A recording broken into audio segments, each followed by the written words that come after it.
Saya nak terus kepada beberapa kekeliruan yang selalu ditimbulkan berkaitan dengan tasawuf dan tarekat. Antara kekeliruan yang kita dengar hari ini ialah ungkapan sesetengah orang, baik di Malaysia ini ataupun di luar negara. Maksudnya ada ungkapan yang kita dengar daripada orang Melayu Muslim, bahkan kita juga ada dengar daripada tokoh-tokoh akademik daripada negara-negara Arab pun ada, iaitu mereka menolak terus tasawuf dan mereka anggap tidak ada. Yang ada hanyalah akidah dan syariat, keyakinan dan hukum hakam. Tasawuf tidak ada. Dianggapnya sebagai perkara luar, perkara asing yang telah dibawa masuk ke dalam Islam, telah diseluduk, dibawa masuk ke dalam Islam. Saya agak terkejut bila mendengar beberapa diskusi di negara di Afrika Utara melibatkan tokoh-tokoh ilmu dia, dan kita tidak jangka bahawa dia berada di antara mereka itu secara terang-terang menolak secara total, secara mutlak tasawuf. Tidak ada, dan dianggap sebagai ilmu asing, ilmu yang direka-reka, yang dibuat-buat, atau ilmu yang diimport, dibawa masuk daripada ajaran-ajaran lain ke dalam Islam.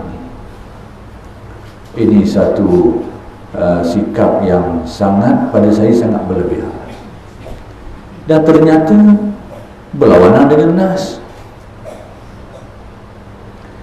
Sedia maklum semua kita ni semua tahu tentang hadis yang disebut hadis ihsan, atau juga disebut sebagai hadis Jibril, kerana hadis itu membabitkan Jibril yang datang dalam rupa manusia.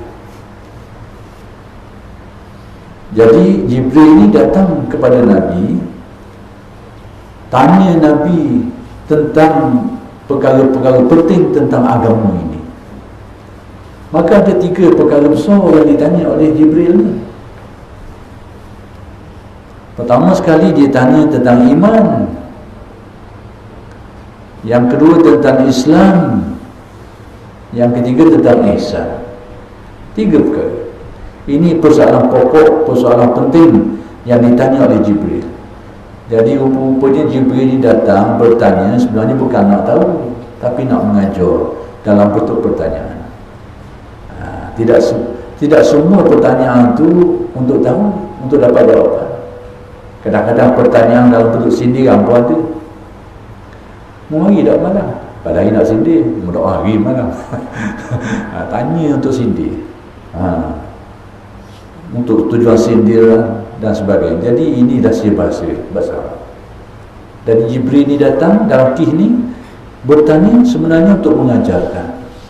Ditanya Nabi, Nabi jawab sebenarnya untuk orang, untuk umatnya yang dengar tu. Jadi ada 3 persoalan besar yang ditanya, tentang iman, tentang Islam dan ihsan.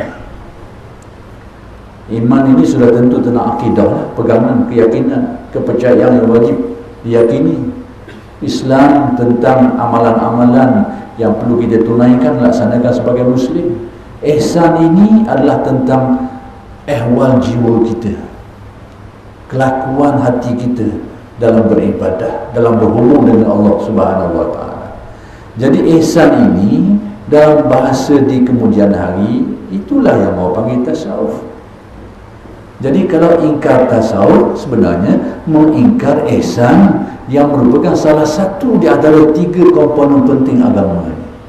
Tanpa sedar, bila ditolak tasawuf berarti dia tolak ihsan. Berarti 1/3 daripada agama itu mereka ditolak tanpa sedar.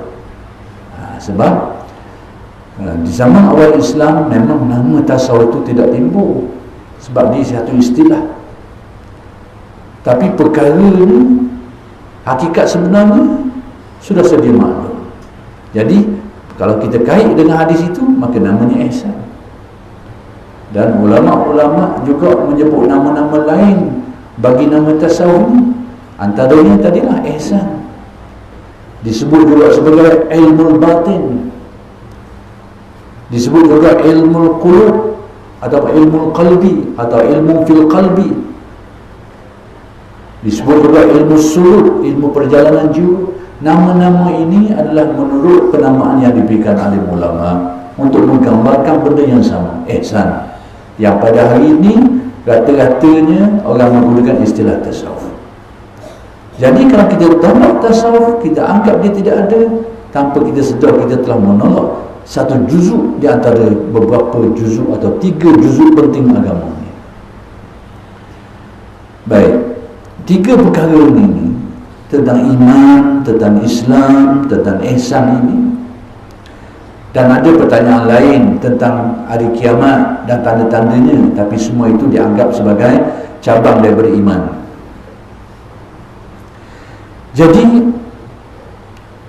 Nabi ini, saya menyatakan bahawa 3 perkara ini, iman, Islam dan ihsan ini 3 tunjang utama agama ini, 3 paksi utama agama ini. Atas dasar apa kita kata macam ni? Kerana itulah yang difahami daripada perkhabaran Nabi sendiri. Jadi bila Jibril ni pergi, Nabi tanya, apakah kamu tahu siapa orang tadi tu yang datang? Sebab sahabat tak kenal. Orang mari itu tu duduk menghadap Nabi dekat setuh lutut ni, duduk. Sebab bersetuh lutut dengan Nabi ni, sahabat-sahabat tak kenal orang. Nak kata orang di kalangan orang yang duduk di Madinah, tak ada orang kenal. Nak kata dia orang jauh, tak ada tanda dia ni sebagai seorang pedagang, seorang musafir, tak ada tanda. Maka Nabi tanya, apakah kamu kenal siapa yang datang tadi? Nabi tanya. Jadi Sayyidina Umar jawab, Allah wa Rasulullah. Sudah tentu Allah dan Rasulnya lebih tahu. Lalu Nabi sendiri menjelaskan. Apa kata Nabi? Huwa Jibril atakum yu'allimukum dinakum. Itulah dia Jibril. Nabi dengan perkhabaran Nabi, lisan Nabi, itulah dia Jibril. Baik, apa tujuan dia datang? Dia datang untuk mengajarkan kepada kamu agamamu. Jadi di sinilah ulama mengambil kesimpulan bahawa paksi utama agama ni berasaskan pada 3 rukun tadi tu. Kalau kita sebelum ni kita mengaji rukun Islam, sudah tentu 5. Dan kita pun mengaji, belajar tentang rukun iman, sudah tentu 6 lah rukun, tiang-tiang asas dia tu, perkara-perkara asas. Percaya kepada Allah, malaikat, kitab, Rasul, hari kiamat dan qada dan qadar. Itu asas-asas tentang Islam. Engkau bersyahadah, mendirikan solat, berpuasa, mengeluarkan zakat dan haji bagi yang mampu. Asas utama, paksi utama. Jadi yang ada, yang 5 itu rukun Islam, yang 6 itu rukun iman, yang 3 ni apa? Rukun agama. Rukun agama ni, agama keseluruhan ini, itulah rukun dia 3 tadi tu. Islam, iman dan ihsan. Ataupun iman, Islam dan ihsan, tak apalah tu, dulu kediam pun. Kalau iman sudah tentu tentang akidah, tentang keyakinan. Islam sudah tentu tentang hukum, tentang amalan, tentang ibadah, muamalat, munakahat, jinayah, siasah dan macam-macam lagi lah. Islam. Ihsan, ini berkait dengan akhlak, berkait dengan jiwa, berkait dengan maqam dan bermacam-macam hal ehwal jiwa manusia dengan segala persoalannya itu, yang membabitkan tentang diri dan hubungan dengan Allah dalam ibadah dan sebagainya. Kelakuan jiwa kita itu dinamakan sebagai tasawuf, yang dulu namanya ihsan. Jadi bila ada orang mengatakan tasawuf itu tak ada rekaan, tanpa sedar dia telah menolak satu juzuk di antara 3 juzuk utama agama ni. Kita terkejut dengar. Itu bukan cara alim ahli ilmu, memiliki doktorat pula tu berbahasa Arab, secara terang tolak tidak ada tasawuf, rekaan mereka bawa masuk dalam agama. Satu. Yang kedua,